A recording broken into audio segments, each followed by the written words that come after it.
ô tu na kan mu me khi zuang tui le muan na zeng in kar kong pui chir ina ron no vek me khu a zia lo mai taxi te ko ku a che a ti che thei mai mo ti tur vela ni a zar de bor ra chu pin ku maya a zia lo la mai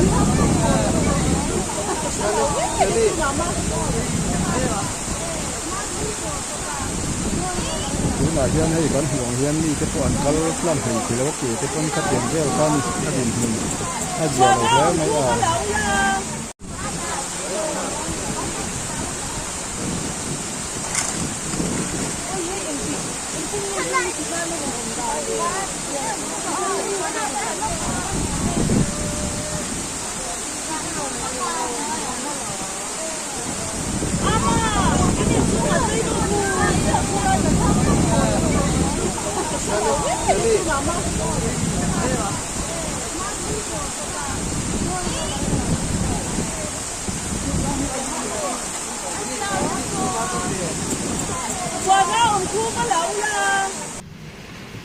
ô hei tu na mi ve thung ro chu dur tlang kong ani voin ni som panga chun cho nula ma ruwa sur vak thau kha ni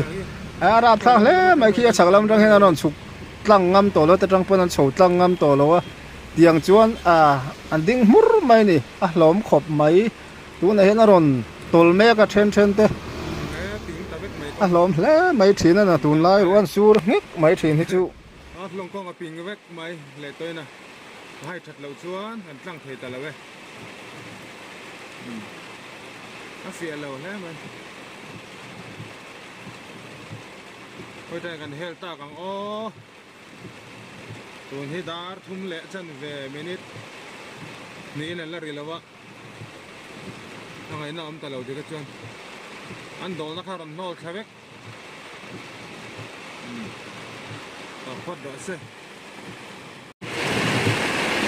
lang chiang thei lo tlat mai hai ton mai ne khi ran tol thatua tu mai hap long thai khoi lam lam tang mai kan tlan ngam lo ni